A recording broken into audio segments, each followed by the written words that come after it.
Welcome once again to a very special episode of the So Weird podcast. I'm Zach. I'm Kat. I'm Emily.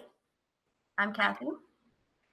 And tonight we have a very special guest, a Leo-winning actor on stage and screen for over 40 years. You've seen his face in films like Man of Steel or Grave Encounters, in popular television series like Legion, Smallville, Supernatural, Fargo, Dirk Gently, or perhaps you've even heard his voice in shows like My Little Pony or Black Lagoon. But if you're listening to this podcast, you probably most recognize him as John Kane, aka Papa Bear, from two very memorable episodes of So Weird. We are very pleased to introduce actor and musician Mr. Mackenzie Gray. How are you doing tonight? I'm great, Zach. How are you? Oh, I'm well, thank you. Thank you for that very nice introduction. That's great. Remember all the work I did, and then we'll throw it in there somewhere. Well, let's get right to the questions. My very first question here, IMDb says that your very first screen credit was an episode of Forever Knight, which is another show I remember watching. And I'm going to use that as a springboard to ask you what drew you to acting in the first place, or how did you get into the business? I've been interested in acting since I was 12 or 13. I formed a theater company, a group in high school. We wrote our own plays and did things. When I was 15, I was taken or introduced by letter to Christopher Plummer. My uncle was great friends with him, and he wrote me a letter. And my mother also wrote a letter because she knew him. And I went to see him in Cyrano de Bergerac in Toronto. He's playing Cyrano at the Royal Alexandra Theatre, which is a very famous historical theatre. And I had wanted to act, and they thought, well, maybe I should go and talk to Chris Plummer, and he could tell me about it and see what he thinks. So he made time for me backstage. He took after the play. He had many friends waiting. They had to wait. He took me back and showed me where they did all the special effects and so on, and took me back to his dressing room and showed me how he took off the putty nose, the prosthetic nose and so on. And basically he asked me, he said, do you need to be an actor? And I said, it was an odd question. I was 14, I think I was maybe just 15. And I said, well, I don't know if I need to be it, but it's what I want to do. And he said, well, that's a start. And then he sort of went into a very detailed thing about what acting was and how much you had to give 100% to it. And if it was something you didn't need to do and didn't feel the need to do, that you should step away. And he said, it's a very small room and there's not a lot of room for people, and many people want in. But if you're not really feeling it, you don't want to be there, you should step away. And if you really feel the need to come back, then you'll know you need it. But if not, then go off and do something else. There are many other ways you can dabble and have a hand in it, but it's a serious profession and it's a serious calling, and you need to know that you are serious about it. And that means 100% dedication. It means even if you're doing other jobs or other things, you've got to focus on being an actor and being in the theater and being in the business. And he said, do you think you can make that commitment? And I was pretty terrified meeting him to begin with. He was very intense. He was looking at me this closely. And I thought about it and I said, yes, I can. And he said, well, then you promise me that you'll give it 100% all the time at every chance that you get. And if you feel the need is not there, you'll step away. Can you make me that promise? And I thought about it and I said, yes, I can. So he put his hand out and said, well, let's shake hands on it, and I look forward to sharing a stage with you someday. So I was bitten, and I've kept that promise to him, and I've worked with him twice, and we've shared a stage, and we've shared TV shows, and we've been on, last time was on the Imaginarium of Dr. Parnassus, and he had signed a poster for me of himself as the Duke of Wellington in the film Waterloo. And he was quite amazed that I'd gotten this poster, and, how did you get this, and where'd you get it? And I think I'd stolen it from a bookstore, but at any rate, he signed it for me, and it's gone with me everywhere I've lived in London, in America, in where Toronto, where I'm from, and it's gone with me everywhere. And so when I worked with him on a show called Counter-Strike, I brought it in and reminded him of this conversation we'd had, and he was amazed that I kept it. He said, you haven't kept it. Oh my God, he was knocked out. He brought the whole cast and everybody over and look at this. He said, I'm responsible for his life of misery and pain. And I said, well, I haven't really had much of that. He said, well, what are you doing wrong? So we posed for pictures and we had a wonderful time. We've stayed in touch. And then when Parnassus came along, I had a very tiny part in it, but which I took just because I had all my life wanted to work with Terry Gilliam. And my agent said, but it's 2 lines, it's nothing, do you want to? I said, it's Terry Gilliam, like you'd be holding a bag of fish, I don't care. And my scenes were with Tom Waits and Chris Plummer, which was amazing. And Tom Waits, and I just toured the Tom Waits rock opera, The Black Rider, and it was the only one that Tom allowed was our production. And so Tom and I had lots to talk about. And then when I saw Chris again, I told him about the poster and I said, well, I've had it framed since I saw you last, but I'll bring it in. And he didn't really believe it. And he was quite moved. He said, wow, it really has meant all this much to you all this time. And I said, yeah, it really did. It kickstarted me to being serious about being an actor. So from a passing interest or a fun interest or maybe an interest just to show off, it became a serious interest from that point on. And I've been fortunate in that I've made good choices wherever I've gone that have led me further to acting. Sometimes it didn't get me on stage, but it got me good training or meeting good people or whatever. And so then I went to U of T, the University of Toronto, and I had an amazing, very famous drama program. And there I was mentored by some great Canadian theater artists and who got me jobs in the summer. So I was working in the theater while I was going to school. And while I was in school, I did 14 lead roles in plays or supporting roles in plays.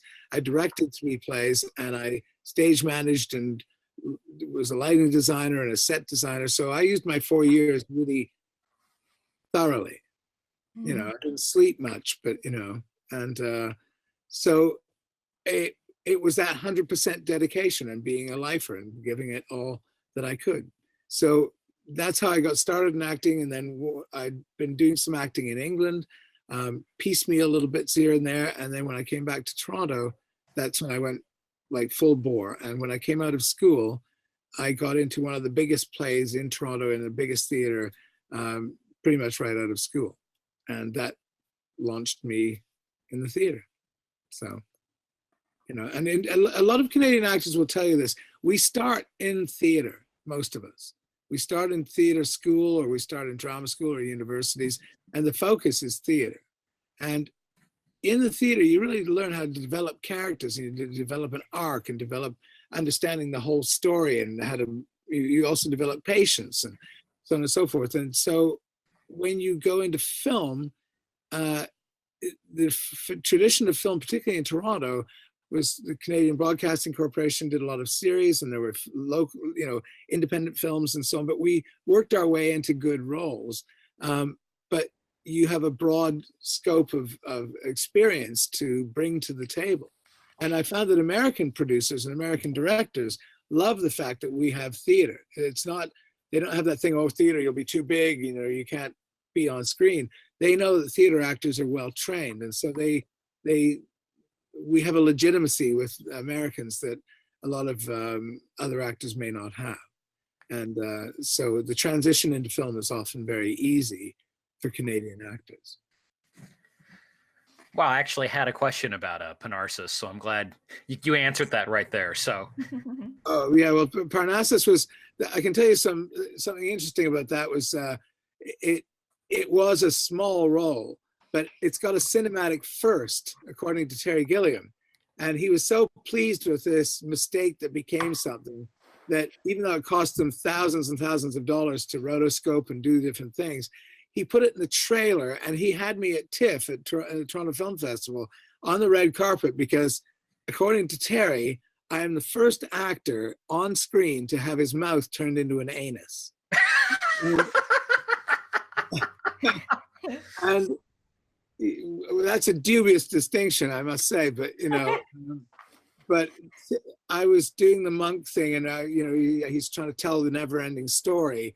It can't be cut off. And just so you know, Terry told me that Dr. Parnassus is an entirely autobiographical film in the sense that it's about a director and a writer and a creator who's trying to create his his thing and believes that the world will end if he doesn't create his story.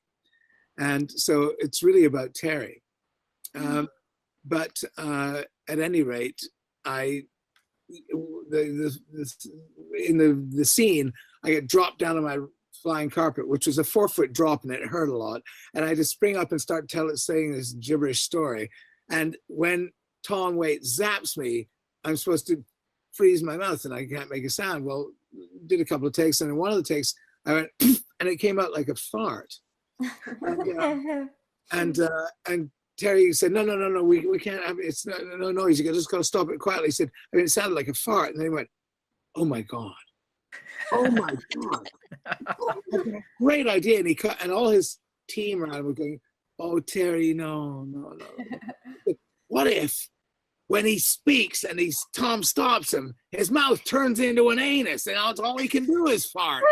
You know, totally all of it. And I'll say, oh, but Terry, we've shot a day and a half and we've already got this stuff. We'll have to rotoscope. I'll get a camera. We'll film it. Give me a camera. We'll do all three. We'll spin it around so we can get shots. And so they stopped everything, and we got an extra day, and they filmed all this madness. And then I got to go in to do special effects so they could rotoscope me and do all this stuff to turn my mouth into an anus. And I hadn't been on the set for a week and a half or something. And I came in and I had a little pork pie hat because they'd shaved my head. He insisted that all the monks have shaved heads, even though we were all wearing hats. That's how thorough Terry Gilliam is.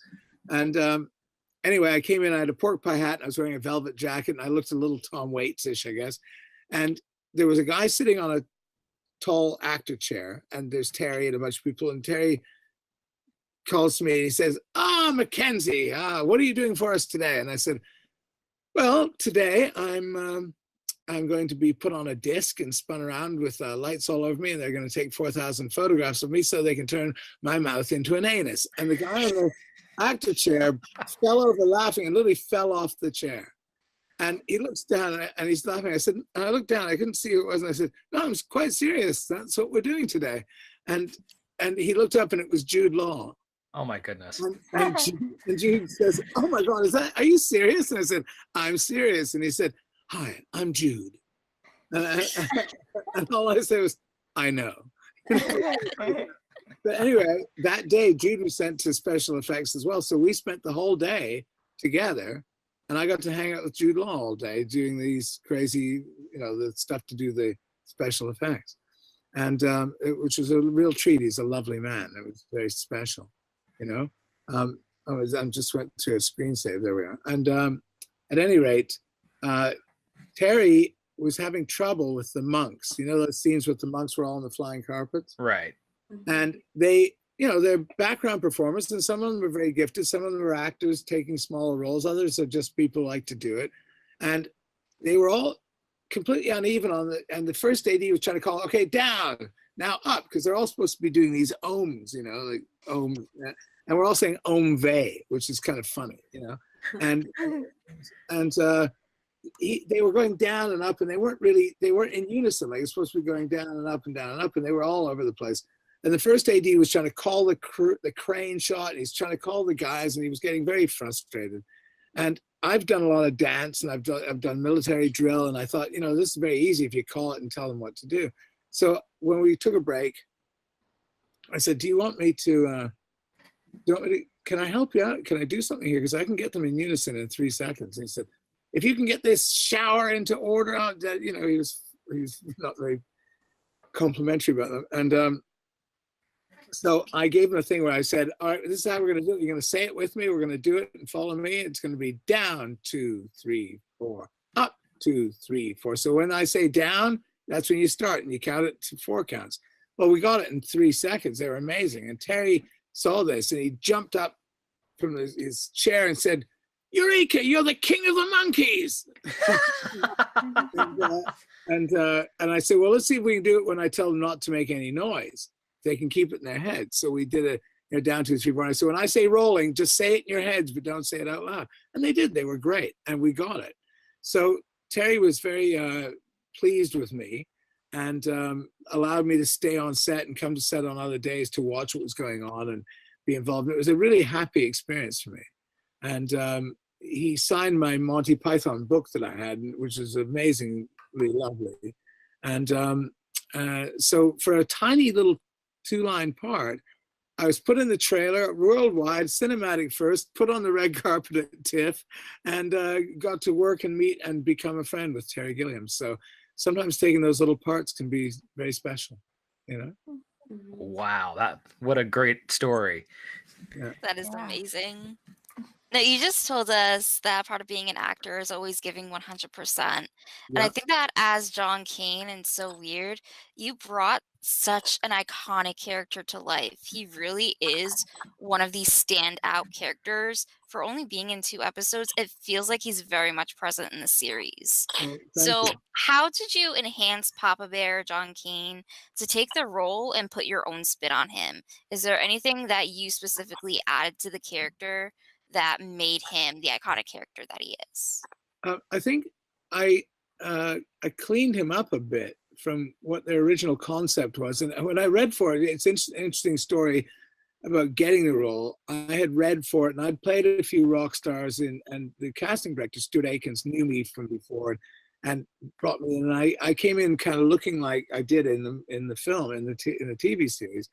And but he was supposed to be really quite knocked down, like he'd been through a lot, you know, and he was kind of just building him back. And I think they want him to be John could tell you, but originally it was quite a rehab case, and in the audition room was Long John Baldry, the famous British blues rocker.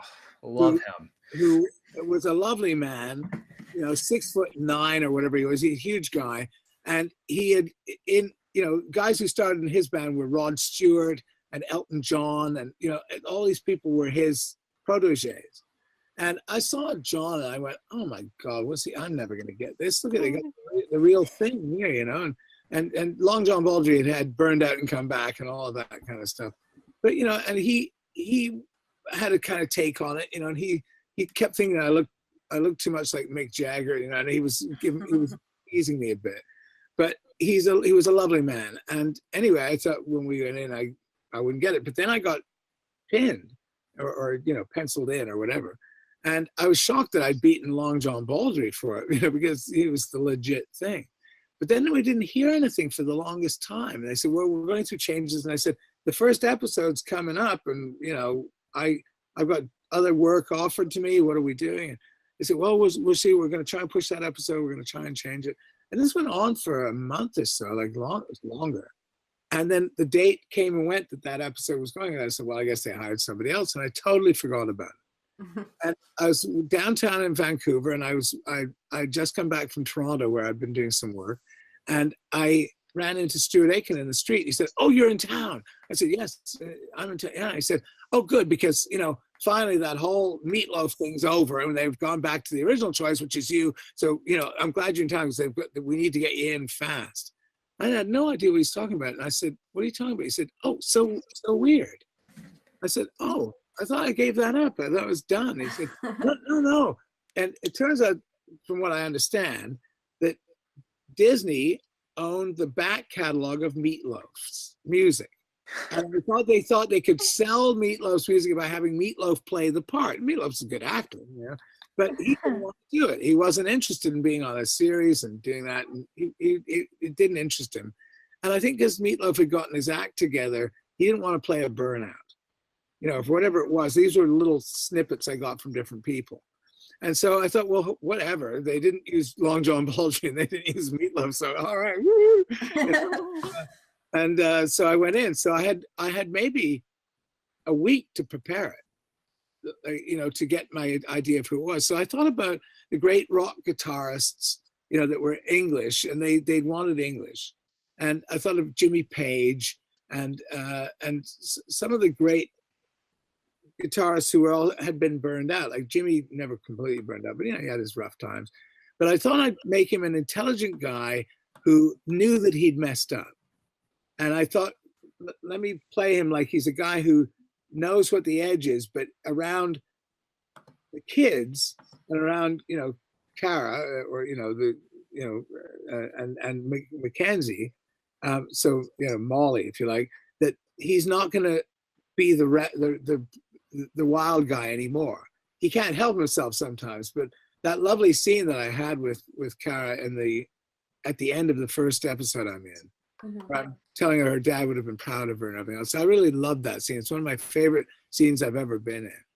And they were trying to say, well, where's the John Kane in that? What can you do? You know, like, you know, it's very tender and it's thoughtful, but where's John that's going to make her see her dad as well? And I was thinking, I wasn't sure. And then I said, well, can I have the scarf in the scene? And so at the end of it, I kind of threw the scarf, like a little bit of panache. There. And that actually made her smile and you know, through her tears. And so there were little touches like that I allowed the flamboyance of John to be there, but I kept him in the place that in the here and now, he's doing okay and he's making good. You know, so when he's all broken down, he's had the heart attack and the heart transplant and so on. The idea was that he's really worn down. His hair is a mess, and he's struggling to find who he was. And so he can't play the guitar because, you know, the heart that's been given to him has no musical skills, and he's lost his actual, you know, sensory skills and so on. And that was harder to play because they wanted him really rough and tumble. But I thought if he got angry and frustrated, that would be the old John. Because the old John would have the temper tantrums and go off and do drugs, or, you know, let himself burn out, or he'd do the guitar solo that would never end or whatever. So I tried to remember the old John and put him into the new. Right? Wow. So, I never would have guessed that background information about Meatloaf.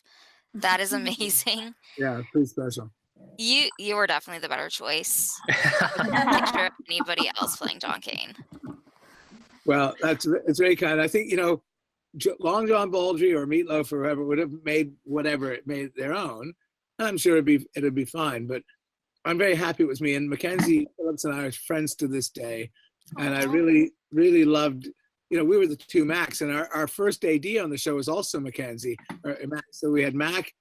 She was Mac. He was a Mac, I forget. And I became Mac Daddy. you know, so we had three Macs on that show, you know. But it you know, it was a special show. It had a very special feeling.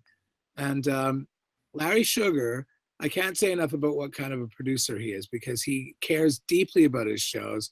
He gets good people in, and he pays attention to what's going on his shows, and he cares about the content and about what's happening. And I worked for Larry on a number of shows, Dead Man's Gun, First Wave, So Weird, The Collector.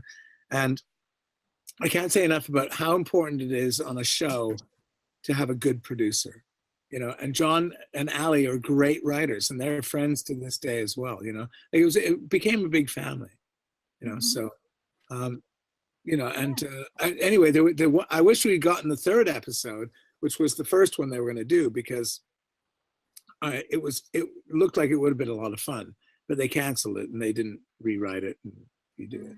What was the third episode? Or it was going to be the first one. I don't know. Oh. John and Ali could tell you, but it was introducing John Kane. Oh, okay. And there was a lot of stuff about the dad, I think, about memories of the dad. Okay. So, That's Oh, great. that sounds like it would have been so cool. yeah, it would, you know. And, you know, funnily enough, when they had very little time to figure out who John Kane was and what he was and everything else.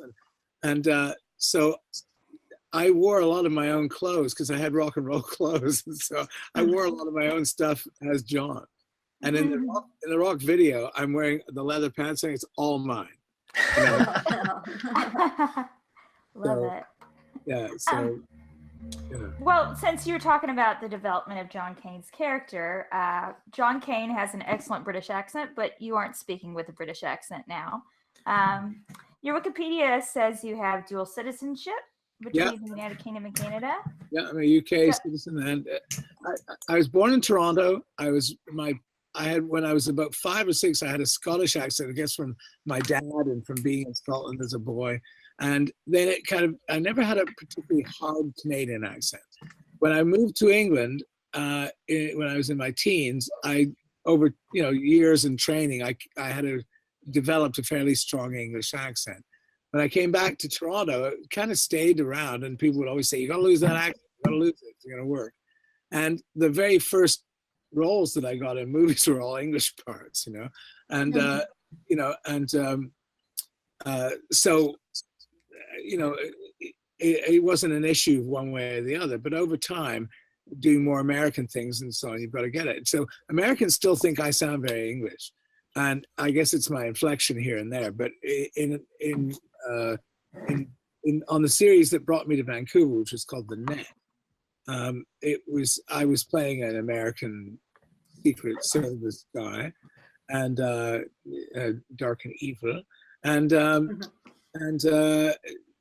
it just there's more American work in Vancouver than there is local Canadian work or co-productions. Like in Toronto, there's a lot of English Canadian co-productions and Irish Canadian and German Canadian, whatever.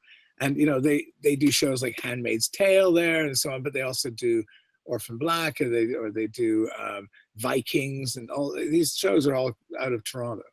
And here we tend to do more very American stuff. We do a lot of Hallmark things. We do a lot of Disney, and they want you to be a kind of generic American. So over time, your accent changes, and it changes to where you're at, But I'm sure if I went to live in France for a while, I'd probably start speaking like a French person, I mean, I don't know. I have Australian friends here who've never, ever lost their Australian accent. It's like, it's chiseled into their microchip, it's like, and they've been here 15 years and they've never done an Australian role. And they say, sport, how's it going? But accents are easy for me. I've done accents a lot, and in Man of Steel, they asked me if I could do German or Australian when I did a callback. It was a very interesting audition, and I just played a German, and I'd actually had to speak German in the film. So I said, well, I can do either. I can do one or the other. And I did the German, and they loved it, and they said, that's it. And so accents come naturally to me, but the English accent's pretty easy because it's a natural place for my voice to sit. Yeah. Okay, so my question is, in those 2 episodes, you worked with Mackenzie Phillips, who you said you're still friends with today. Yes. You worked with Kara and Patrick Levis, who played Jack. So how was it working with all them and the other cast? They were great kids. There was one kid in the show who was, let's just say, needed a good spanking. Yeah, and I was not the person. I was warned when I got there, hey, he'll be tricky, don't pay attention to that. And I never badmouth people, so I won't say who it was. But there was one actor who had a particularly, kind of little full of himself attitude. And he was good at what he did. He wasn't a bad actor anyway. But everybody else were lovely. Kara was delightful. She was delightful to work with. Her parents were on set, or her mother was on set a lot. And I got to know her, and playing essentially her uncle, and I loved all the kids. They were lovely, nice kids to work with, and they were all very talented. They'd been at it, for a while at that point, and they knew who their characters were, and I just thought they were terrific, And the one who was difficult, he was good on set, like he did his stuff, but he's a little full of himself, and as that happens to young actors, they start to believe their press agent's press or whatever, and get a little ahead of themselves. But I've since heard from other shows that he's been on that he's been terrific. So, those things pass. But in terms of my experience on it, it was all very good. Great crew, fabulous crew. Lots of birthday parties and things on set. There was always something going on that was, fun to celebrate, and so it was a good family. Okay. All right. Well, my next question here, all the girls have got all the so weird questions. I like to dig into IMDb and find other weird things to talk about. And lots of weird in my world, so. Yeah. Well, you've worked on some big budget projects like Man of Steel or Warcraft. How does that compare to acting in television or smaller films? Well, you know, the big machinery and the big films, the stakes are raised because it's so much money. You know, anything, small indie film, whatever it might be, you've got to turn up and be ready to work. You know, you can't. It's like what Chris Plummer said. You've got to be 100% ready to go. You have to be professional. It gets a bit scary in the big films because you can be lost in the shuffle a bit, and you really got to, if you aren't comfortable with something or you've got to speak out, you got to choose your moments much more carefully, you know, because there's a lot at stake, you know. And if you think that on every TV show, like an average TV show or a medium-sized movie or something, that every take is $10,000, right? You think you break it down to the crew, the cost of the studio, the rental of the equipment, the actors' salaries, all that stuff. You know, it breaks down to a lot of money per, if not per take, per scene, you know? And so you've always, you know, you don't want to be the person that messes up the take because you were unprepared. If you do it naturally or something happens, everyone's forgiving and it's all right. But you've got to really be on your game. And in the big ones, it's, you know, it's $1 million a take or a scene, you know? So, because these things are $250–300 million. And so there's just a heightened awareness that time is precious and time is money. And yet often on those things, they're a little more flexible about, oh, let's try this, let's try that. On Man of Steel, they were not as flexible, but that's because Zack Snyder storyboards it within an inch of his life. He knows what he's going to do. He knows where he's going to go, but within the scene, you were allowed to play. And so I enjoyed that very much. Warcraft was a big beast of a film. My God, you know, it was like, you know, we had giant cranes inside that round table thing, which was real. There was no CGI there. That was all built. And, you know, they'll say, well, you know, make sure that you're looking just slightly ahead of the crane, and the crane will go too far. And you go, well, I'm not looking at anybody anymore. And what do I do? But Duncan Jones was wonderful as a director, and he really, really, you know, that was a big monster of a film. And you've also got with the gaming films, the gamers are so crazy about authenticity and this thing, and if it's a sidebar and if it's a side character, what are they doing in the main story? You know, they get nuts. And I don't mean it in a disparaging way, but they care so much about the game, the way they've seen the game, how they want it to be, that they go in with this huge expectation, and they're often disappointed, even though the film may be great. And the film is doing as much as you can with a video game. You know, video games now, I'm told, gamers really want more story, they want more character, and they want all these things, you know, and which is good. But in a film, you've got to make it make sense as a story, as a film. So there's a lot riding on it, you know, but there's, you know, it's interesting when the robes that I wore as the Lordarian king or minister, or whatever, they changed my title 3 or 4 times. I was the Lordarian king, I was Lordarian delegate, then I was the Lordarian minister, then I was Lord Lordarian, you know, it changes. But I had, the fabric I was wearing was imported from Italy. It was extremely heavy. It was beautiful fabric. It must have cost thousands of dollars to make that costume. And the woman playing my wife, she was in extraordinary fabrics and so on. And so all of that stuff you don't get on a small thing where they've gone to Value Village and thrown a couple of bed sheets on you, you know? Okay, then maybe not that bad, but you know. But the big films, you're always knocked out by the you know, the how much they have. And you know, I'll tell you, any film, whether it's a small film, indie film, big film, monstrous TV series, I'm always amazed when we go out to the middle of nowhere, you know, like out in the country or someplace, and there's a whole city we've built, you know, out of trailers and trucks and generator trucks and cables and stuff like that. It's like an army, and it's a staggering achievement. And so I'm excited every time I go to set, you know, because it's pretty amazing to think of the stuff we pull off and do, you know. And you have to be a little mad to be in our business, but it's extremely exciting when you go to a big set, especially something like Warcraft. All those sets were built, the forest was built. They built a forest in a warehouse, that 12 horses could run through.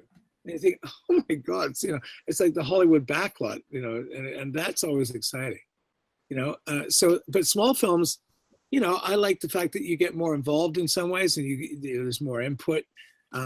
If you can think of a clever way to do things, when I filmed my film noir that won awards and went to Cannes and was bought by the CBC and so on, I had 3 days to film it and 5 days to edit it. It was part of a competition program from the Directors Guild called Crazy Eights.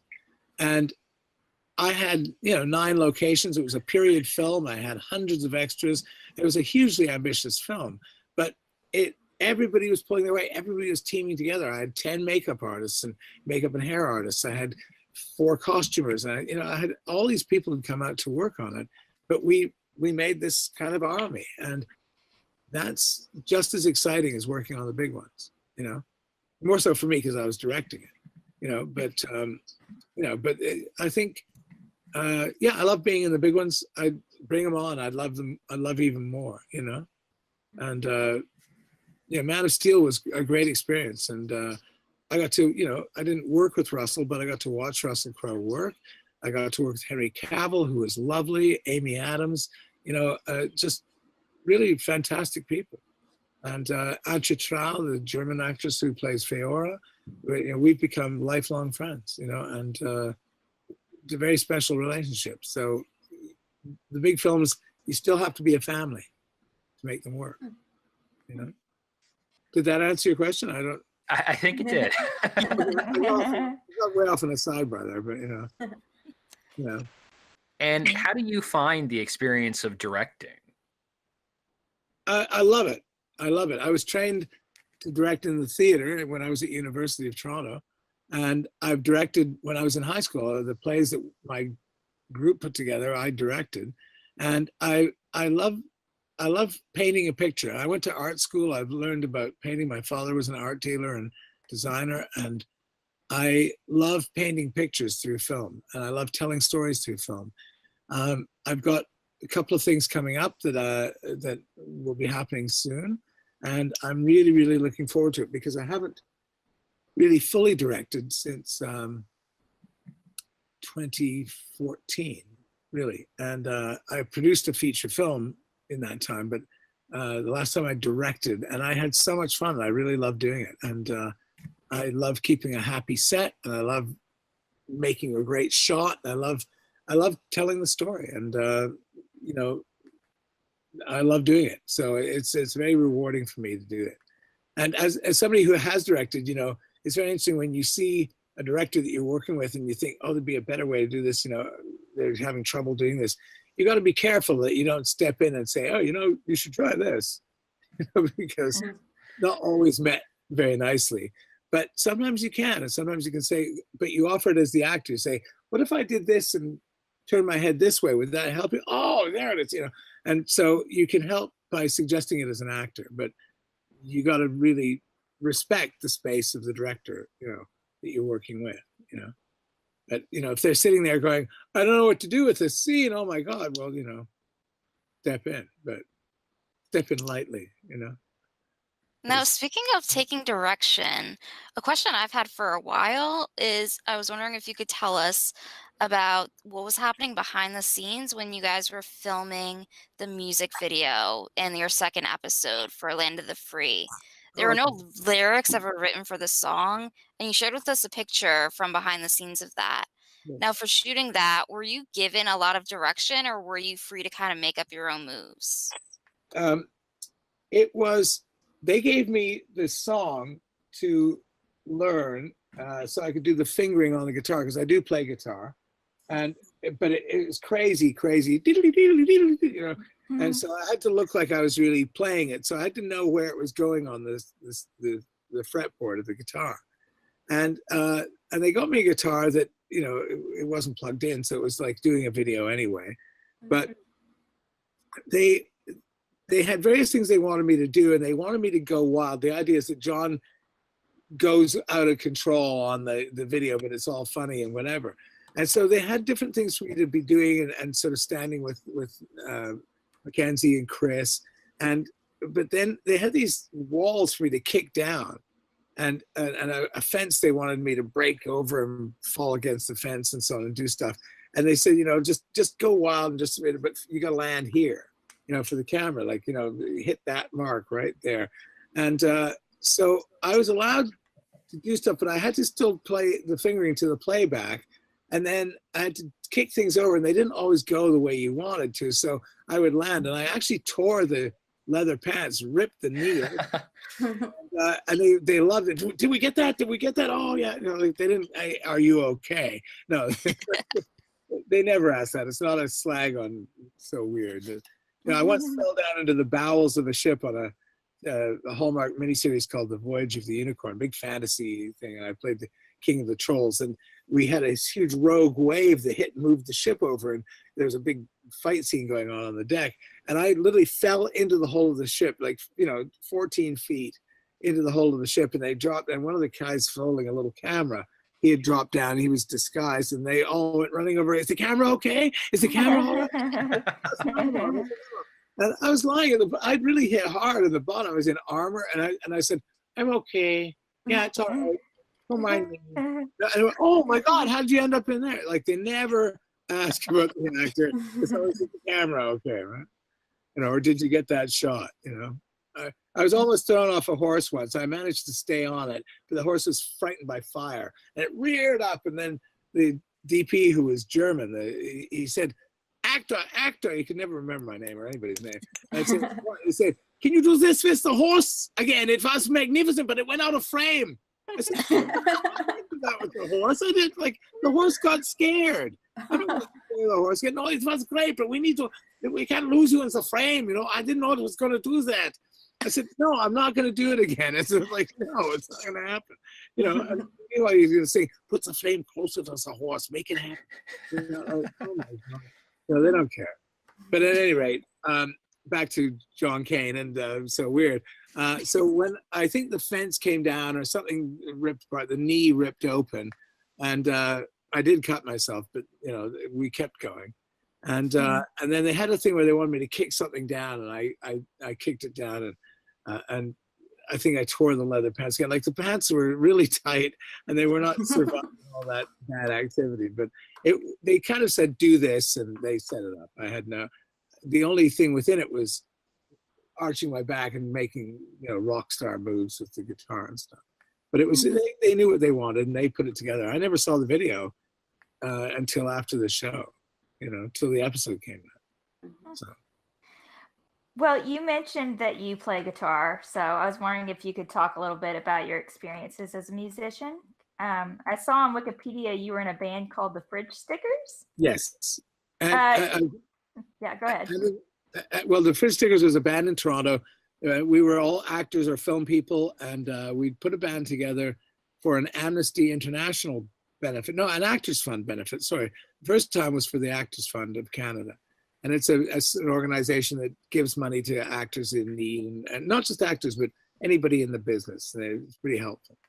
And I had said yes to doing this, and then I didn't really have a band, so we put a band together, and we played. Two of the other bands didn't show up, so we had to play for 5 hours.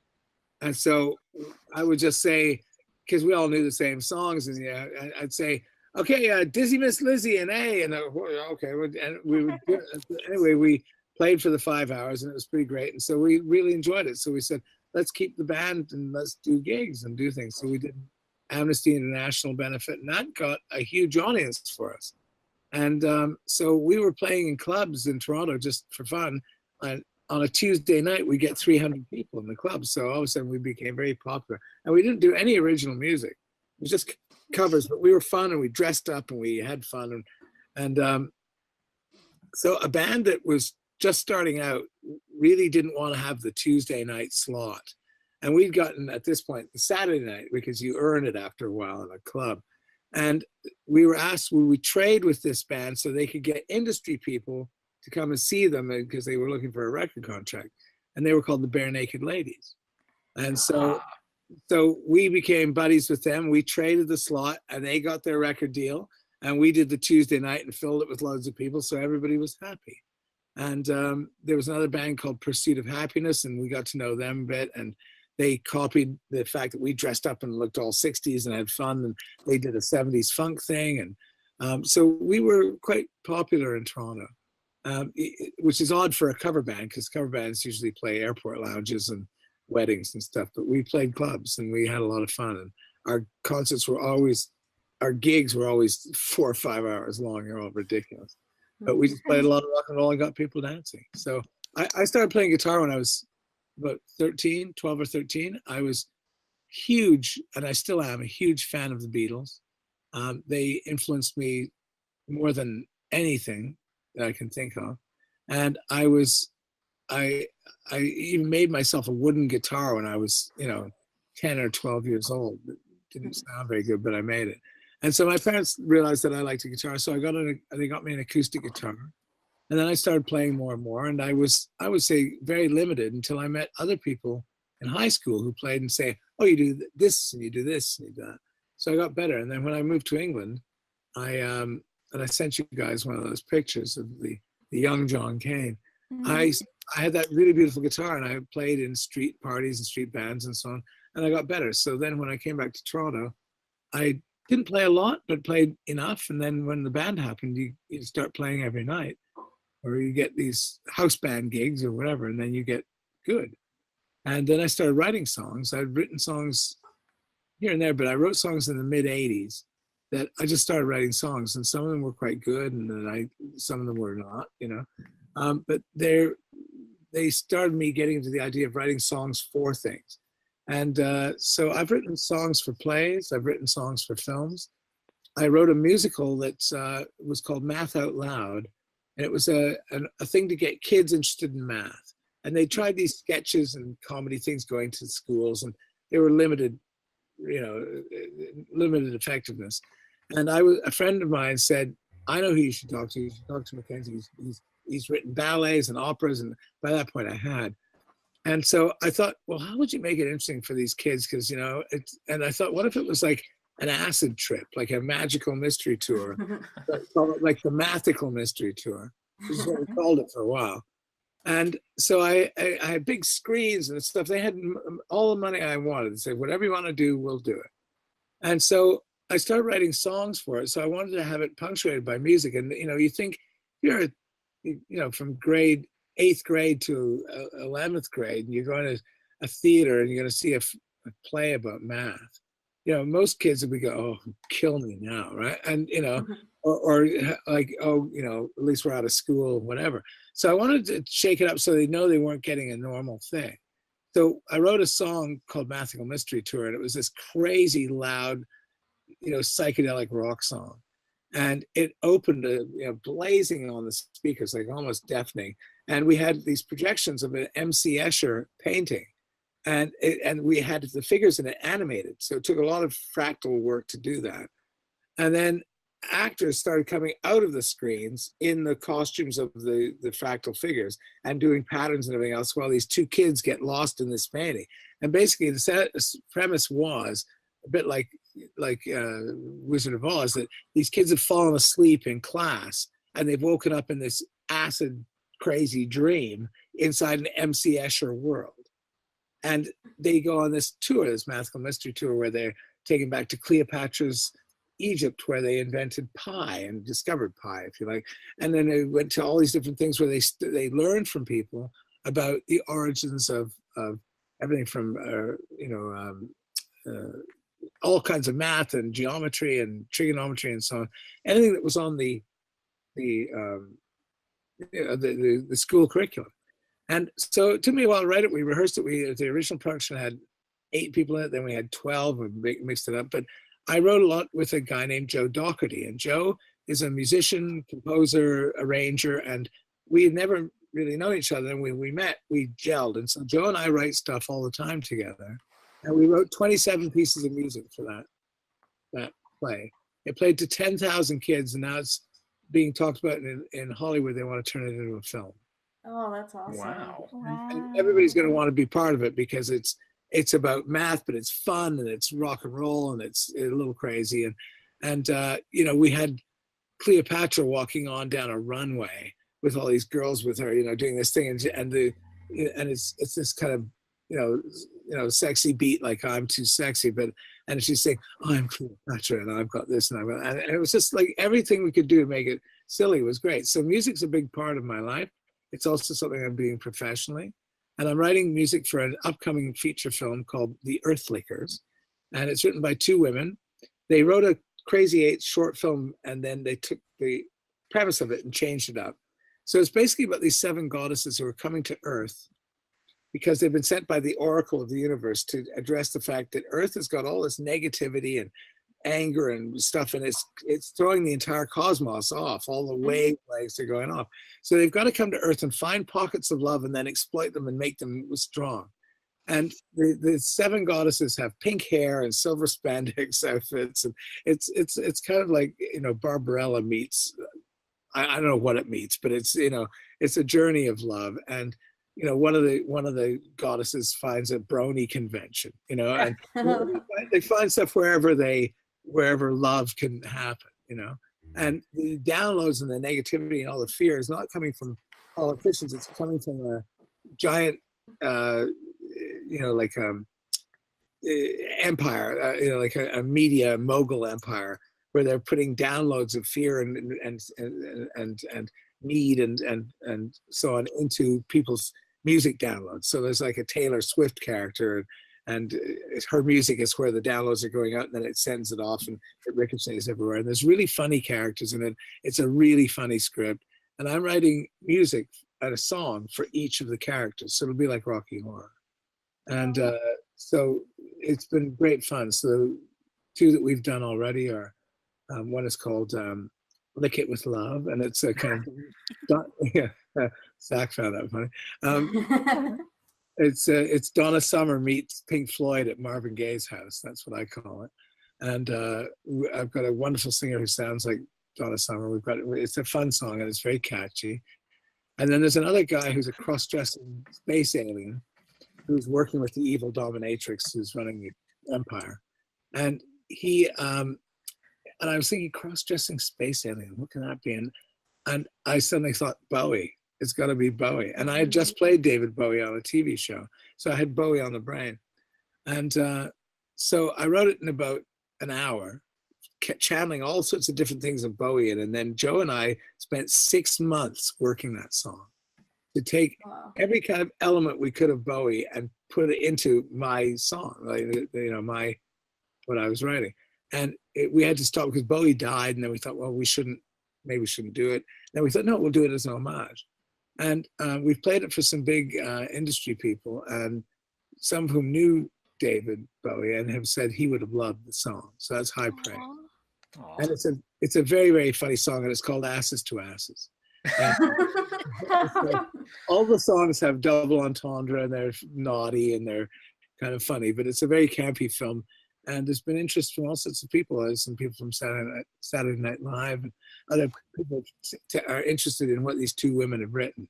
And Justine Warrington and Alison Araya are the 2 women who wrote it. And they're just really brilliant, funny female writers who are writing this great, fun comedy. So, so music is always ever present for me. And I had a band here in Vancouver called the Wreckers, and we play rock and roll very much like the Food Stickers, but sadly our drummer just passed away in January. I'm so sorry. Yeah, it was pretty sudden. He got the flu, and the flu was a terrible hard flu, and he passed away. And his name was Jamie Strachan, and he was a wonderful, exuberant, larger than life guy.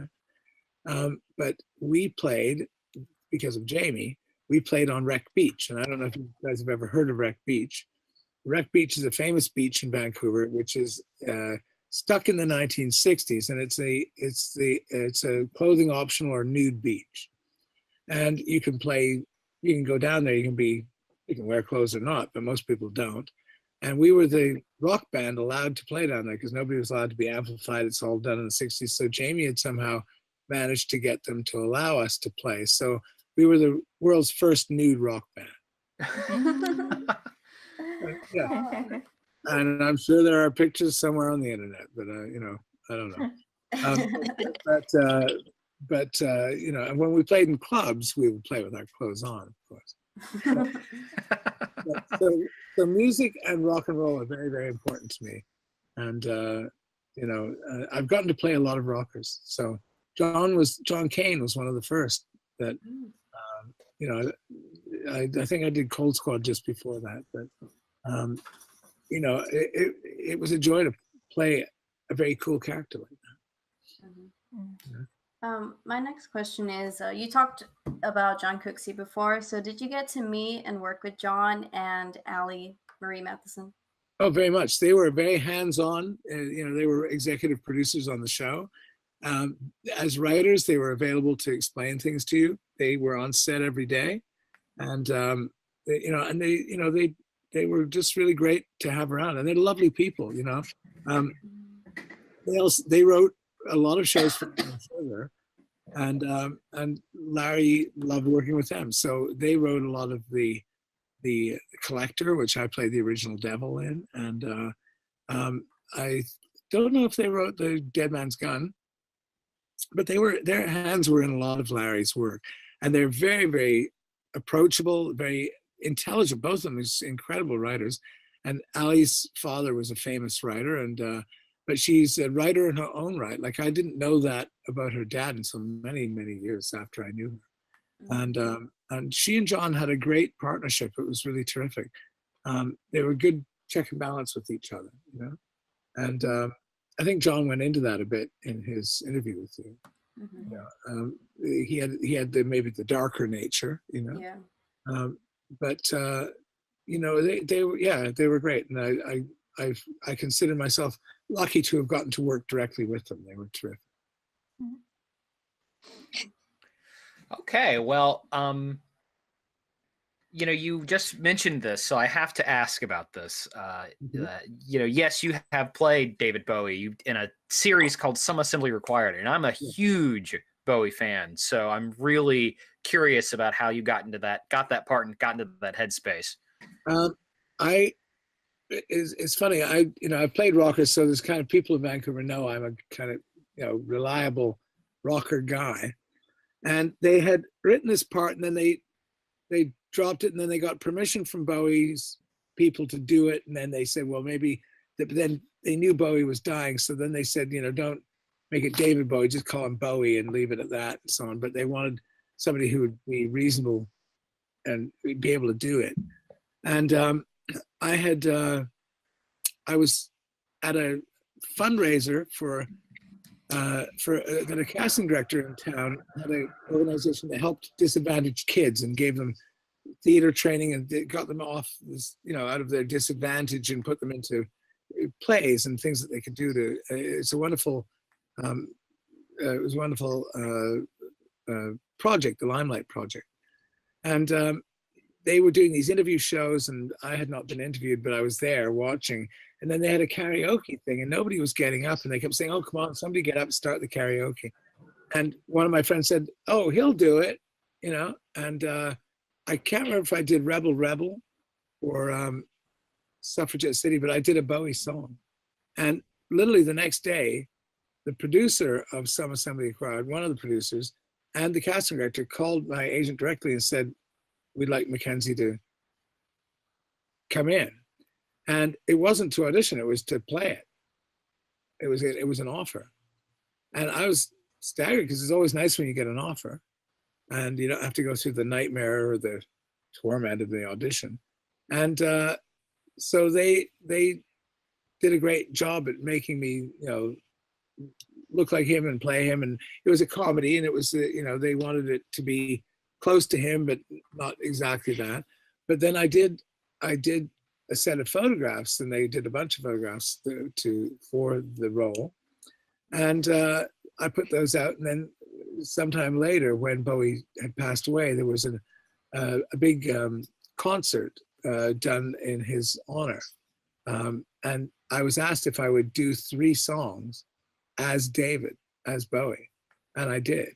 And they gave me, well, one of the songs was fairly easy, but they gave me unusual ones that were difficult, like Station to Station and I can't remember now. Anyway, there's a couple of tricky ones. And so I played it and covered it, and it was from the Some Assembly Required. And then somebody else asked me if I would do a thing where I'd play them, but I turned it down because I didn't like the way they were using it in their film. So that's how that came about. And I guess you did work with his son, so as you've already mentioned. So yes, Duncan was lovely and just a lovely guy, and very graceful, as you would imagine he would be, being his father's son. You know, if I think I've got a picture here I can show you. Hang on 2 seconds. Is that too bright? Oh yeah. Yeah, we can see it. Oh wow. I can send you that if you want. It's the one that I liked because it was black and white, so I don't know if that. Yeah. Nice. That's so cool. Well, so I've played quite a few real rockers, and or ones based on real rockers. It's always fun. Yeah. I was trying to get information to when they were shooting vinyl. Before when it was just a hint of a series. I was saying to my agent, send Mick Jagger's company, send to New York these pictures of me in all these rock star things. Like, it's all about glam rock. I can do that. And my agent didn't do, well, we'll wait until the casting comes out. I said, no, don't wait, send it now. But he didn't. And Aw. I missed that. But at some point I'll get to play another decadent glam rocker and I'll be happy, But, Yeah. no. In your last episode on So Weird, when we Yeah. last see John Kane, he no longer has the ability to play guitar and seems to have no interest being involved in Molly's music. What do you think became of John Kane? What kind of career do you think he had after that episode? Well, he's looking over the bridge and looking at the ducks going by and so on. And I remember when we were doing that, I thought, well, what is he thinking? What is he content? Is he happy because he's alive? And he's got this, mathematical brain going on now because of the heart. And I thought, what would become of a guy like that? Because, he could live on the money from his record royalties and so on. But that's a good question, because I wasn't sure if he'd come back in some way or if the music would come back to him like sense memory.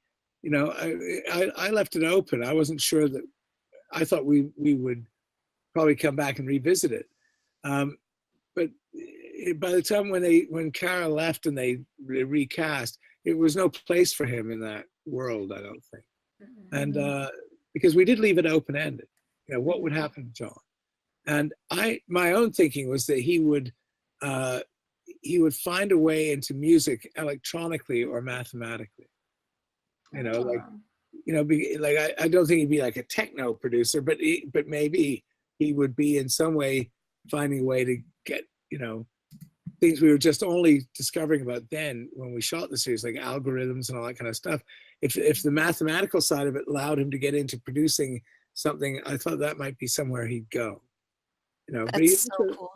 That was a thought, but it's also, he was producing videos and doing things like that. There's nothing that would stop him from doing that. But I think the idea was that he'd found a peace because he's connected with the wife of the man who gave him the heart, and then he's discovered the thing that's tormented him, and so maybe he's just at peace. And I like to think that the music would come back to him. That was my thought. Yeah, my theory was always that he would combine the persona of Papa Bear and John Kane and open the first Papa John's. But I like your answer a lot better. Well, Papa Bear, I think Papa Bear, he could have had all sorts of, easy businesses with that, Yeah. I mean, what do aging rock stars do that don't play anymore? They go on reality shows, Yeah. Ozzy Osbourne, right? I don't know. I thought that there'd be something tying in the musical side of the mathematical side of his brain that's got him going there, but music would come back. I always like to think that as he was watching the water go under the bridge, that's all water under the bridge, and that new water will come. That's what I was hoping. Yeah, it's a good analogy. Yeah. Mm-hmm. Okay. Well, one of the questions I always ask the people we interview is, have you ever experienced anything supernatural? And if not, what's the weirdest thing that's ever happened to you? That's a great question. I have experienced many supernatural things. And anybody who discounts them, I've even seen somebody who was like a diehard, it's all rubbish, it's not true, whatever, saw something happen with me and was so freaked out that he had to, he was completely nuts for a while. And so I would just say, without going into it, well, I guess I can go into it. I was playing a ghost in a play in Toronto. It was an ongoing dinner theater thing where you went down to this old barracks called the Stanley Barracks. And the show was called Officers 1893. And you went into the barracks, and then when you stepped into there, you were back in 1893. And there was no acknowledgement of anything modern by any of the characters who were also the servers and the waiters and so on. And then there were people who were not servers, but they were just entertainers. And they played parlor games and stuff. And then the whole audience would get involved in these, wind-up Victorian games where horses would race and they'd do various things. And the ghost, there were two of us who alternated the role of the ghost. Wonderful actor named Bruce Beaton and I, and we wrote the part of the ghost to punctuate and move the story of the evening forward. But we thought, we should do this great thing where we'd be behind this two-way mirror, and there'd be another actor in the two-way mirror looking like us, and he would be ghosted through and talking, and we would have a voice audio tape of us saying, I am the ghost of Arthur Smith or whatever he is, and I was an officer and I was drunk and I fell off the ramparts and into the water and so on, and I should never have died, but I was in the middle of this and whatever. So I come back to see who's in the officer's mess because that's the last place I was. And, and it's all this nonsense going on. And they're all watching that way in the room where the mirror has just had a figure appear in it. It was all done through two-way glass and so on. And then he starts to laugh, the voiceover starts to laugh and he's saying, we'll have fun and I'll love to visit you. And then I jumped out of a window at the back of the restaurant, of the barracks. They had these big, huge, deep windows that you'd be hidden in. And you jump down and go, and here I am. And they'd all die, like shock. And, it was a great entrance because they were all watching there thinking, oh, it's mechanical. And then, boom, there he is. So we could play great mischief through the night. Like you could, a waiter would put a fork down and we'd just pick it up and it'd go in and they'd look as if it was floating away. And so it was a lot of great shtick, going on about being the ghost. And, we did things. We read The Charge of the Light Brigade and we sang songs, we did all sorts of stuff. Anyway, I was getting ready for the night and we had to put all this powder on the faces. We were all gray, the two of us who played the ghost. And my father had died just a couple of years before. And I was in a very terrible kind of state at this particular night. I had just broken up with my girlfriend and it was a big to do and I was in a mess and I didn't really want to be there, but I couldn't get Bruce to step in for me. And I was a mess, as one is sometimes when you go through a breakup and so on. And I was just thinking, God, I wish I could figure this out. I wish I could get through it and I don't know what to do. And my dad used to always be great for me with when I had breakups or anything emotional. He was very good, very solid, and he was a great guy. And he'd tell me to laugh, you laugh about this in 5 years.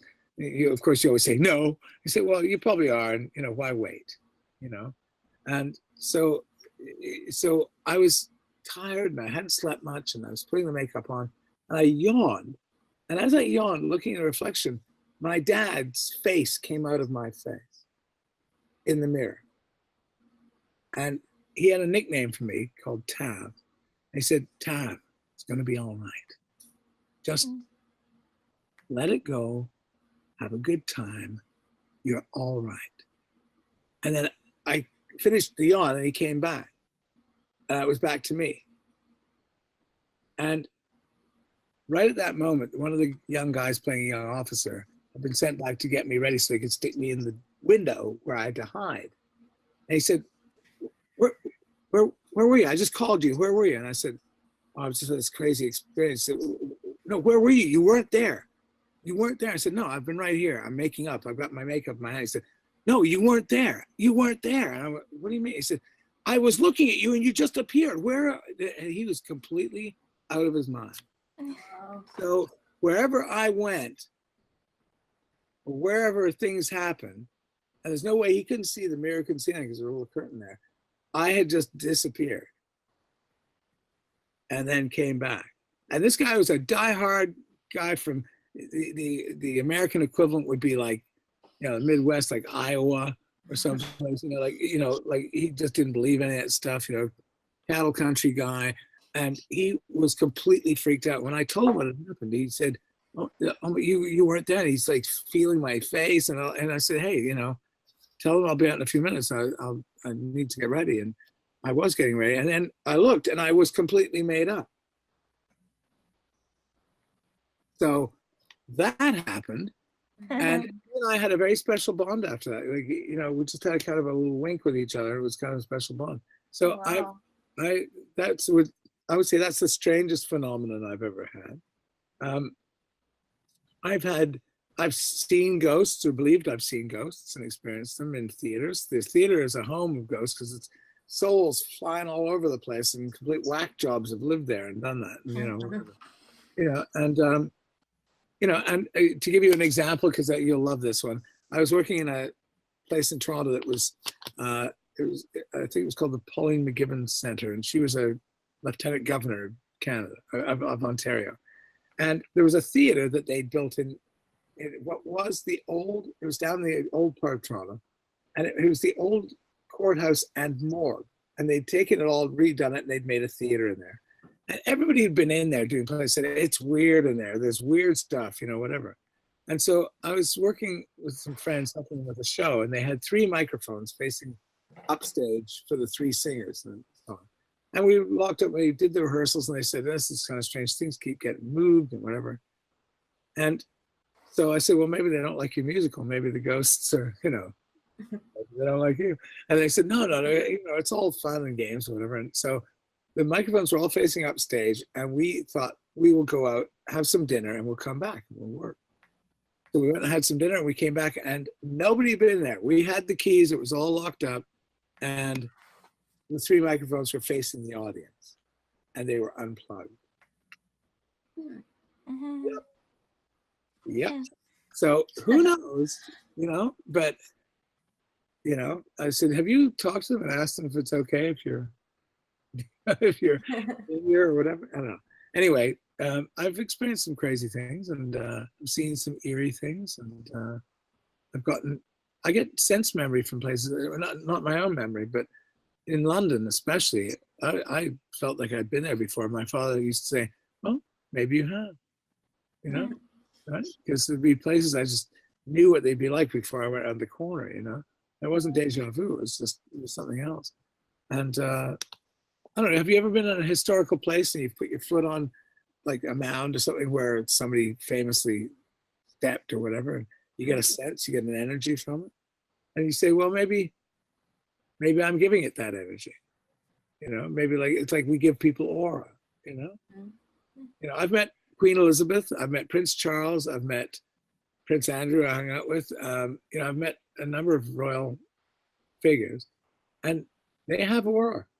They have colors coming out of them, Queen especially, she's only tiny, but she has like energy around it. It's incredible, so we're all energy, however you want to put it. Yeah. Even scientists will tell you that. Yeah. Yeah, my next question is kind of more broad in general. So you live in Toronto, not Vancouver, right? I live in Vancouver. Okay. So I was just going to ask, what do you like about living in Canada in general? Because I've been to Vancouver a few times, and I really love it there. It's a great vacation spot, scenery, and all that. It's a very beautiful city. It's I'm from Toronto. it's a very fast city. It's, you know, the New York of Canada, if you like. I lived in London, in the center of London. I lived in the center of Toronto. I like fast cities. I like urban energy. I like that. But I do like a place that's peaceful and so on. And Vancouver isn't really fast. It's not a big, strong urban energy, but it's got 7 beaches and mountains and the ocean and the freshest air of any major city I've ever lived in. And it's got lovely people. And there's, you know, the film industry is amazing here. So in terms of a place to live and work, it's really fantastic. When I first got here, I thought, oh my God, there's nothing to do, and it's so tired, and so, you know, it's kind of quiet. But when you're on a series and you're working 16 hours a day, and in every day, you come home and you say, oh, thank God it's quiet. Thank God it's, you know, peaceful, and oh, I can go to the beach and just look at the ocean. You know, like, and so it's a really great city that way. You know, whereas, you know, in Toronto, it's like, you know, you come home, you go, hey, what am I going to do? Where am I going to go? There's so much to do. And so you can exhaust yourself. But living in Canada, I think we have a really great democratic tradition here. We have a great democracy. And I think that we have, for one reason or another, however, it's the proximity to the United States, but they being born of Great Britain, and the native culture is very strong here. We've got a sort of mixture of elements that have made a really decent, wonderful country. And, you know, it's not without its problems, and there's certainly things that need to be redressed and addressed. And, you know, colonial history is now being addressed directly, and we're looking at a lot of things. But we have a pretty decent standard of living, and we have a sense of decency about life. You know, we don't have gun problems the same way. Very few areas are slums. We have a few, but that's more a recent thing, I guess. But it's a pretty safe place, and it's a good place, and it's also a beautiful country. It's a stunningly beautiful country, and nature is never far away from any major Canadian city. So we're lucky that way. Right. So I'd say that's my, you know, good things about living in Canada. I love the United States too. I haven't been living there. I lived briefly in LA, and I've done small sojourns in New York, and I do love so much about the United States. I think New York's one of the greatest cities in the world, and you know, I think Americans are the friendliest people on the earth, and it distresses me to see what's been going on lately in the States and all the division. But I think it's not incurable.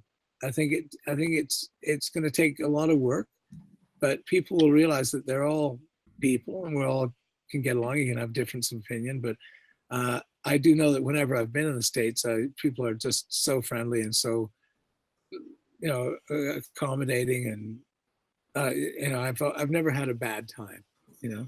And I spent a lot of time in San Francisco. I directed a play there, and I loved San Francisco. It's nutty and kind of weird, but it's also, again, down to earth and quite lovely, you know. So, you know, so there's my love letter to the United States. There you go.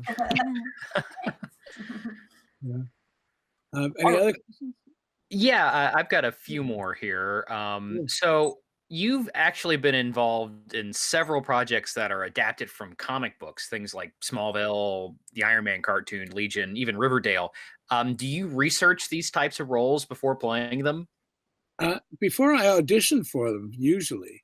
And once you get them, you find out what the script wants and what they want. But yeah, I do. You know, and it's funny that people say, "Are you a DC guy or a Marvel guy?" I'm both. You know, because they've both been good to me. Some characters, there's no history, like it's created for the TV show, so they're not in the books. But Jaxer was in Man of Steel was hard to research because there's not a lot about him.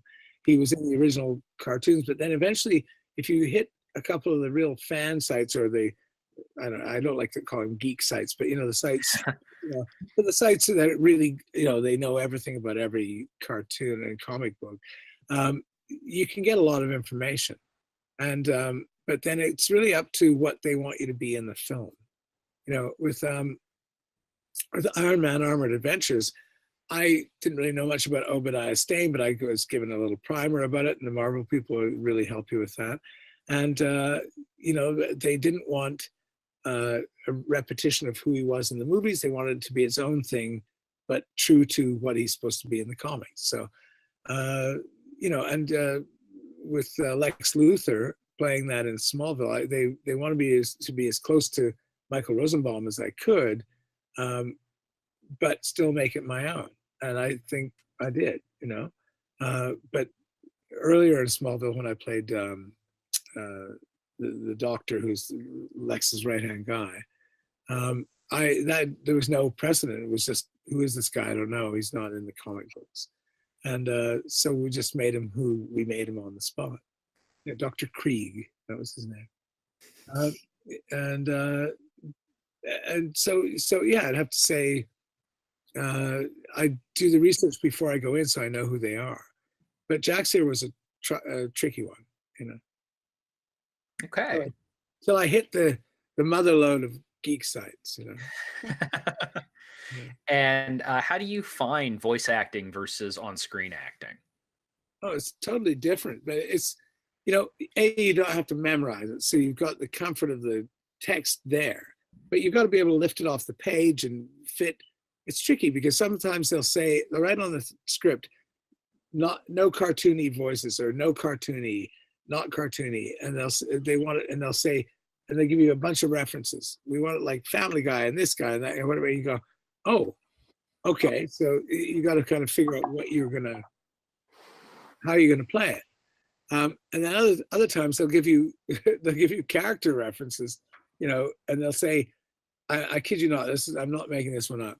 He's a cross between Steve Carell, Peter O'Toole, Danny DeVito, and George C. Scott. I said, a cross? He said it could be either or, those could be sources. I think Steve Carell, Peter O'Toole, Danny DeVito, and George C. Scott. Okay, you lost me at hello. Okay, you know, but then you got to find the one. You make a choice and you go with it, and you know, hopefully, you know, don't try and do all 5 choices in one. You'll kill yourself. You know, I can't imagine doing all those voices in one. Yeah, it would be hard to find 4 actors that are more different than those. Well, exactly, and so sometimes you get these references in this. Because writers have said, well, he's got a bit of this, it's got a bit of that, and so they just give you that as a reference. But I love the work, and I love in a good room, you know, when everyone's on it, because we can look at each other and we can have fun, and you know, there's a bit of kibitzing that goes on, and you know, it's much more relaxed, you know, even with a director who might be, you know, tough on you or wants it a certain way, you know, it's more relaxed, and it's great to be around other people who do really great voices, because it makes you raise your own bar, you know. And I think I have a fairly distinct voice, so they don't give me the incidental parts very often, you know. There's some guys make a fortune because they'll say, oh, you know, so and so, can you play the night watchman? Oh yeah, and he'll go into some high voice like this, whatever, you know. They could do that, you know, and then he'll be another guy saying, "I'm Mr. Smooth, I'm this guy," whatever, and they go to me and I try and do that voice. And they go, "Mac, you just sound like you." You know? I say, "No, I don't." And they go, "Yes, you do." You know, whatever. I do get them from time to time, but it's got to be something really quite different, you know. But it's great fun. Voice work is terrific, you know. And it's always funny when you see the cartoon, you know, because you don't see them. Well, it's prelay, you don't see them. You see them when it's dubbing, but prelay, you lay down the voice and then they do the animation after you. And so it's always funny when you see it, because you may not think you didn't voice it with that drawing in mind. You know, sometimes they give you the drawing of how it's going to look. They'll say, this is this character, but it's a still drawing. It doesn't show you what he's going to do. You know, I did Stargate. I don't know if you know about Stargate, but Stargate had an animation series, and I played Pakal, who's this. I just thought he and I and Mark.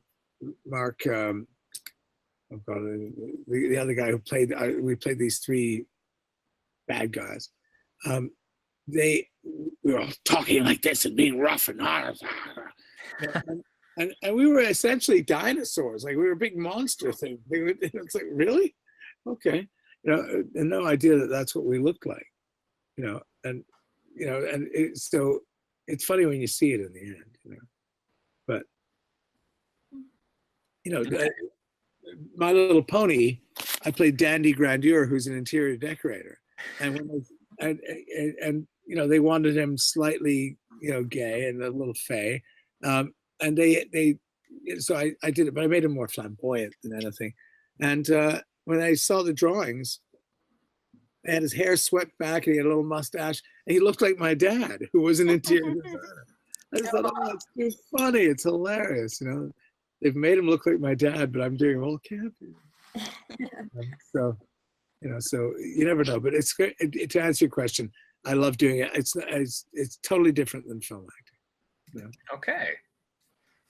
Now, this is one of my favorite questions to ask an actor about their character. If you had to pick one song that captures the spirit of John Kane, what would it be? Oh boy, that's a good one.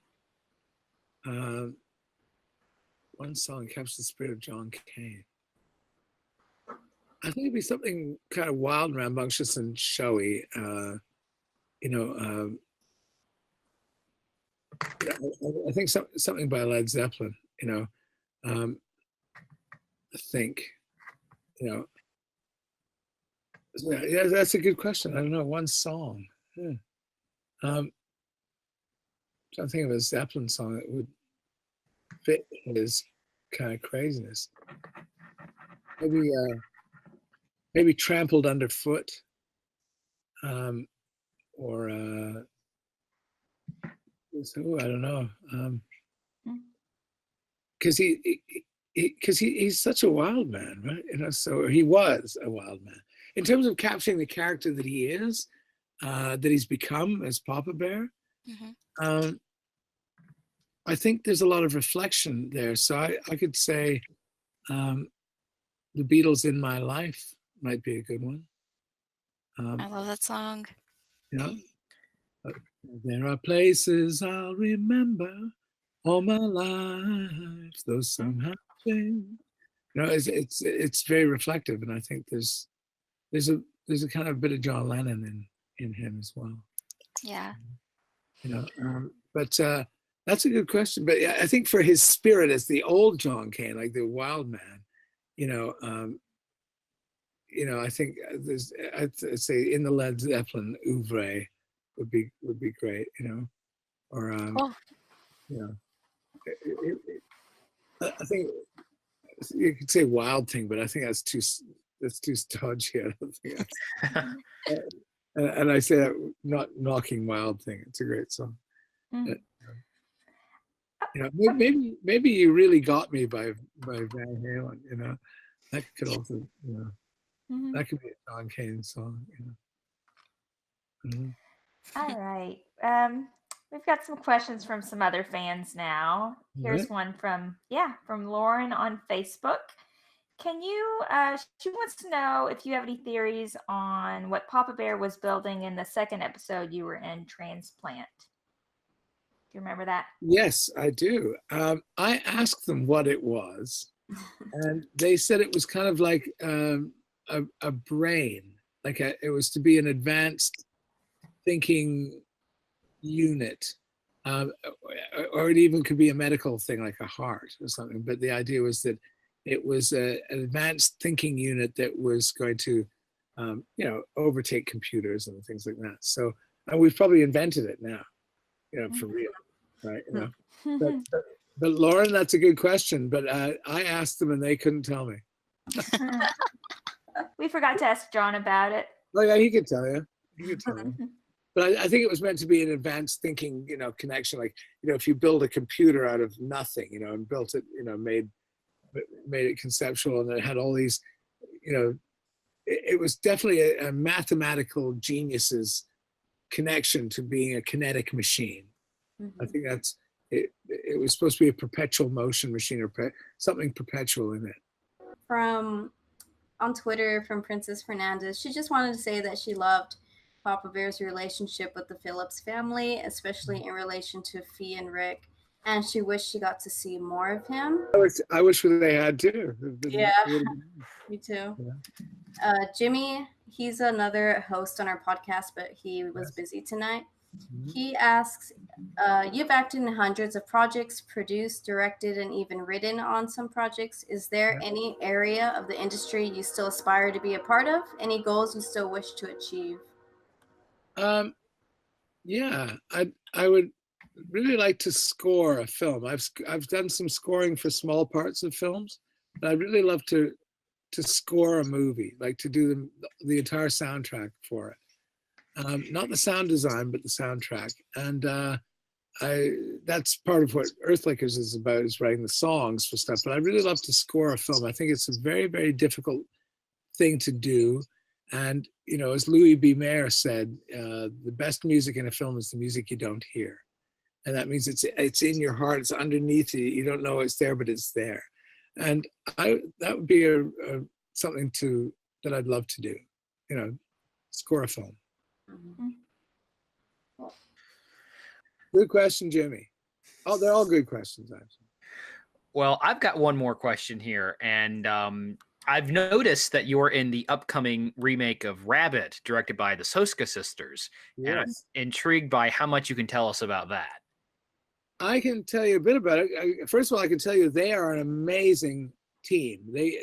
Jen and Sylvia Soska are amazing women, and I love them dearly. And they are gifted and smart and sensitive, and they know what they want. And they're building a career, and they've done it against all sorts of odds. And I can't speak highly enough about them to begin with.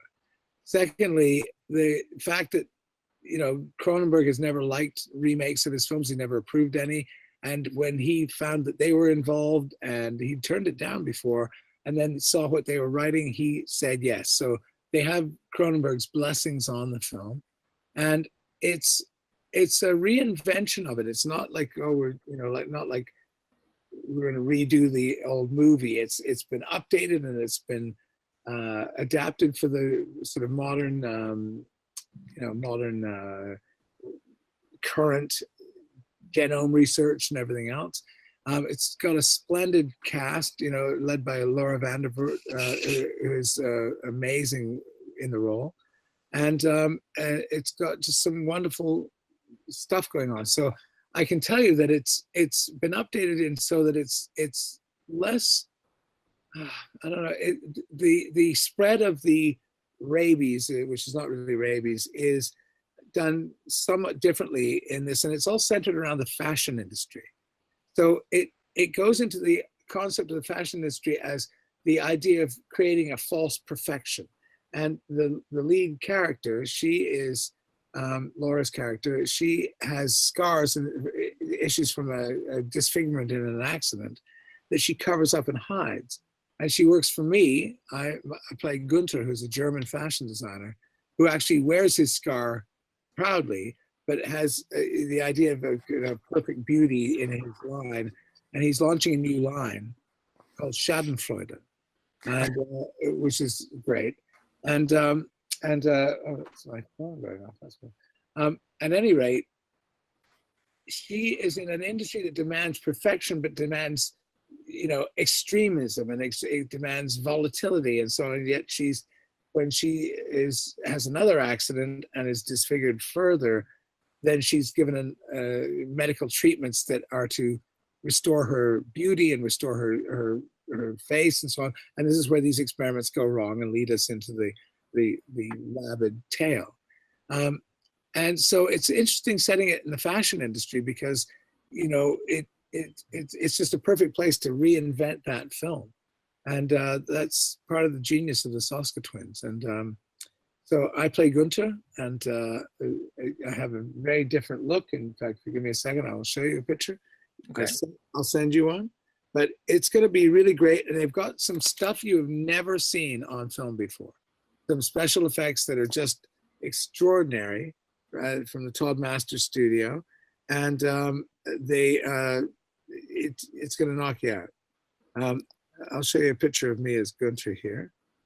because they decided that they wanted Gunther to look like he'd had face work done, like that he'd had the perfection done, but he kept his scar, and that he's kept youthful, and he dyes his hair and so on. So basically, I took a lot of Gunther from Karl Lagerfeld, who I've met, but who I watched interviews with to get the sense of him, but we made him look totally different. There was no attempt to be Lagerfeld.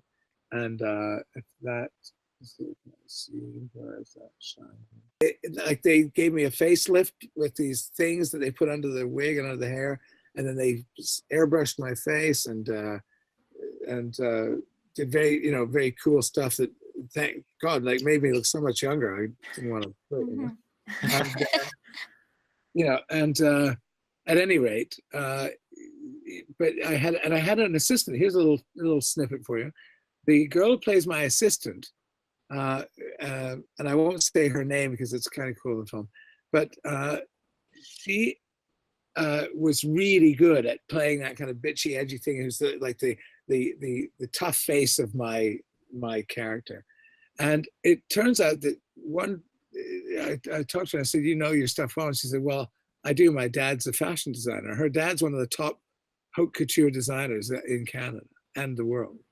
And she wants to be an actress, and she's studying to be an actress. She's becoming an actress, but she knows that world very well. So I would say, well, if I did this to you, would that be out of line? Say, oh no, I thought like that's tame compared to what designers do, and so on. So she was a great reference for me to do outrageous things as Gunther, or even mildly outrageous things. But we also the Oscars let me ad lib certain things in some press interviews that we did. So the other actors had to be on their toes because they didn't know what I'd be saying. And but the rest of the film, it's just superbly acted. She's got a wonderful cast, and as I said, Laura is really brilliant. And yeah, it's going to be a great film. If you're a horror fan, you're going to love it. Well, I'm a fan of the Sussko's previous movies, and when I heard they were remaking Rabbit, I thought, oh, that sounds perfect. So I'm definitely looking forward to it. Yeah, it's coming out very soon. It just got distribution in Europe and Germany, and now it's getting some in the States, and so it's going to be out very, very soon. So great. Make sure everybody go see it. Amazing. Go see it. It's very scary. It sounds amazing. Yeah. So now I have one last general question about So Weird for you. What are some of your favorite memories about working on the show? Just being on set, the camaraderie, the directors were wonderful directors that I got to work with, and Larry Sugar being around, and Ali and John certainly. Mackenzie Phillips was lovely to work with. I really, really loved her, and so was Cara. Like that's the people I had the most to do with, and Patrick was lovely. And I think that. Just the feel on the set was very good and a lot of fun. The costume and hair, everybody, it was a whole team of people, and they were a good family. And I think, happy memories, like hanging out with Squatch, just chatting with him and with Belinda Metz. I didn't have scenes with them, but they were around when we were shooting, and we all got to know each other a little better. And I just say it was just a very happy family, and it was lovely to go to work, and play a cool character, and I really got along with Cara very well, and that scene is still, as I said, one of my favorite scenes that I've ever done. It's just very special. And I love that scene. Yeah, it was a lovely one to be given, and I thank John and Ali for writing it, and letting me play it, and it was a great character. So I guess just a happy shooting environment was what I really loved about it, and just it was special. I don't know. Yeah, I'm always blown away because every time we talk to somebody from So Weird, they always talk about what a wonderful experience it was and how great everybody on set was. Yeah, they were. It was a very special team, and I don't know what happened with the last season, because I wasn't there for that, but I imagine it was the same people and trying to make it work and make it happen. And never heard anything bad from it. So, but it was a big thing to lose Kara. So Yeah. but I didn't stay in touch with her. I thought we would at first. We were emailing a bit, but then I lost touch with her, and I don't actually know what she's doing right now. I know she's still acting and still doing things, but it'd be great if you could get her on your show. Or have you had her on the show? No. Well, if she changes her mind, I think you have a lot of good interview stuff with her, I'm sure. Oh yeah. And it was just a very happy place to be. I think those are all the questions that we had, and I like to end it off with these two general questions. Like, we always hope that maybe the show will get back on air, or maybe there'll be a reboot since everything's being rebooted. Yeah. So the question I like to ask is, if it were to come back, would you like to come back as the role of John Kane? Oh, absolutely. See where he's gone, Yeah. Maybe he's become like Sir Richard Branson or something, running an airline, and like it could be anything. There'd be a lot of potential in having him. I'm still here, so it'd be great to have Papa Bear come back, and and who knows? It could be, Mackenzie's around. Everyone's still around, so yeah. Everyone that we've asked so far always says yes, but of course it's not up to you guys. It's Disney or whoever. Well, I'd come running. You can let them know that. Hello, Disney. I'd be there. Bells on. And I'll leave you with a funny story that is unique to this show and Larry Sugar and all that. I did a show sometime after So Weird called First Wave. And I played the head of all the aliens. It's about aliens who come to Earth, and they look like humans. They've got husks that are made so they can fill human bodies. And it's about the takeover of Earth by a kind of insidious revolution, And it had lots of great regular players on it. And I was the guest star for playing the head of the aliens, who's come down to wonder why we keep losing so many operatives to human emotion and sex and all these other things. So I basically come down and go, what's going on? And so to see what it's all about, they set me up with a husk. So I learned about what sex is, and it was very graphic sex scenes shot for the show. And they had the German version which showed everything, and then they had the American version which showed nothing, and the cable version which showed the little bums and stuff like that, whatever. And so I did an interview in the newspaper about that I just played another rock star on something else, and I had just done First Wave, where I did all these sex scenes and these graphic sex scenes, and I was still on So Weird playing John Kane. And it was an innocuous, comment in the interview. And so Larry Sugar called me up and told me to come down to his office. And I thought, oh, we've seen the press. I said, is this about the article? I said, you bet it is. And I thought, oh, and Larry's he loves good press and loves stuff. And it was all singing the praises. So I go to his office, and he holds up the newspaper like this. He said, really? he said, oh, it's like, I'm playing rock stars now, and I'm playing decadent rock stars, and I'm doing sex scenes, and I'm doing all this, and I got none of these things when I was a young man and should have been doing it. I'm doing it in my 40s. He said, really? Are you kidding me? I said, well, he said, putting sex scenes from First Wave in the same sentence is so weird. They're Disney. Do you understand? Disney. I said, he said, I can't imagine how stupid our movie. I said, hey, woo. Hey. I said, listen, he just asked me about stuff, and I didn't know that we were, I had to be careful. He said, no, really, do you know what Disney's going to say about this? And I said, what? He says, good press. Just having me on. He went to all that trouble to make a practical joke. Wow. Which Larry was famous for. He played practical jokes on everybody all the time. He loved playing practical jokes. I said, so I'm okay? He said, it's fine. And I said, okay, that's fine. Great. It's a great article. It's good stuff. Thanks for mentioning the show. It's great. And so as I walk out and I get to the edge of the door, he says, don't let it happen again. I could never figure it out. And, a week later he called me and said, "So you got any more articles? You come and make sure you talk about the shows." So, that was working for Larry, was always, keep you on your toes.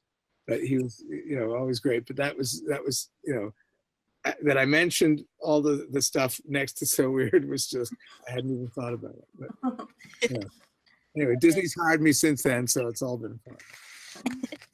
So the last question for the night is, what are your thoughts about how So Weird still has many passionate fans who still talk about the show? And is there anything you want to say to all the fans?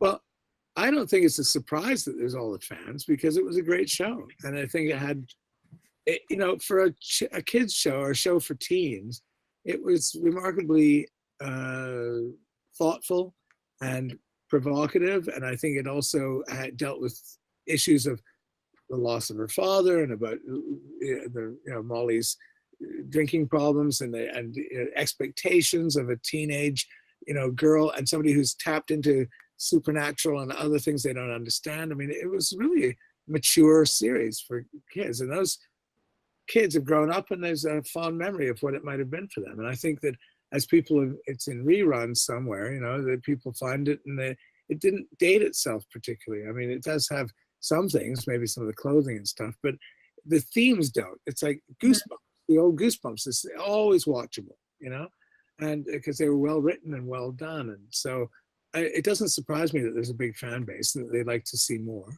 And I think that to the fans, I just say, you're great, you're fantastic, and thank you for staying with the show, and thank you for your interest, and thanks for loving it. It keeps it alive and keeps us alive. We're, as actors, we can fade away, and we can go through periods where we're not working, or we don't get the attention or whatever. And when you're on a show that people still want to see, it keeps you alive too. So it's a really lovely thing that you do that and keep us alive.